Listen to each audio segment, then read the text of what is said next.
పల్లవి నటిస్తున్న బాలీవుడ్ భారీ ప్రాజెక్ట్ రామాయణ గురించి ఇప్పుడు చాలా చర్చ జరుగుతోంది. ఈ సినిమాలో రణబీర్ కపూర్ రాముడిగా, సాయి పల్లవి సీతగా నటిస్తున్నారు. అయితే సీత పాత్రకు సాయి పల్లవిని ఎంపిక చేయడాన్ని కొందరు ప్రశ్నిస్తున్నారు. ఇండియన్ సినిమాలో ఎంతో మంది అందమైన హీరోయిన్స్ ఉండగా సాయి పల్లవిని ఎందుకు అనేదే వారిదైన అభిప్రాయం. ఈ ప్రశ్నకు సమాధానం చెబుతూ cinema casting director Mukesh Chhabra ఇలా చెప్పారు. సాయి పల్లవి గ్లామర్ పాత్రలకు ఎప్పుడూ దూరంగా ఉంటారు. ఆమె ఎలాంటి సర్జరీలు చేయించుకోలేదు. సహజంగా ఎలా ఉంటారో అలా కనిపిస్తారు. అందుకే ఆమెను సీత పాత్రకు తీసుకున్నారు. అలాగే కృత్రిమమైన అందం కంటే సహజమైన రూపం సీత పాత్రకు బాగా సరిపోతుంది. అందుకే ఆమెనే సెలెక్ట్ చేశాం. చాలా మంది హీరోయిన్లను పరిశీలించిన సాయి పల్లవిని మించిన వారు లేరు అన్నారు. సాయి పల్లవి ప్రత్యేకత ఏంటి? సాయి పల్లవి మొదటి నుంచి ఎక్స్పోజింగ్, మేకప్ లేకుండా నటిస్తూ తనదైన గుర్తింపు తెచ్చుకున్నారు. మొదట్లో ఈమె హీరోయినేనా అనిపించిన స్క్రీన్ మీద కనిపించగానే ఆడియన్స్ మనసు మారిపోతుంది. ఆమె నటన, సహజతత్వం అందరినీ ఆకట్టుకుంటాయి. ఎలాంటి పాత్రకైనా ఒదిగి ఆ పాత్రలో జీవించగల గుణం ఆమెకు ఉంది. రామ్ పాత్రకు రణబీర్ ఎందుకు? ముఖేష్ చబ్రా చెప్పిన ప్రకారం రణబీర్ రియల్ లైఫ్ లో చాలా ప్రశాంతంగా, కాన్ఫిడెంట్ గా ఉంటారు. అదే గుణం రాముడిలో ఉండే గుణం కావడంతో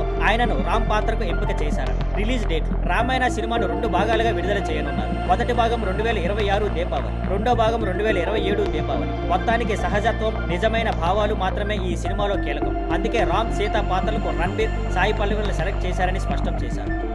thank you for watching. Please like, share and subscribe.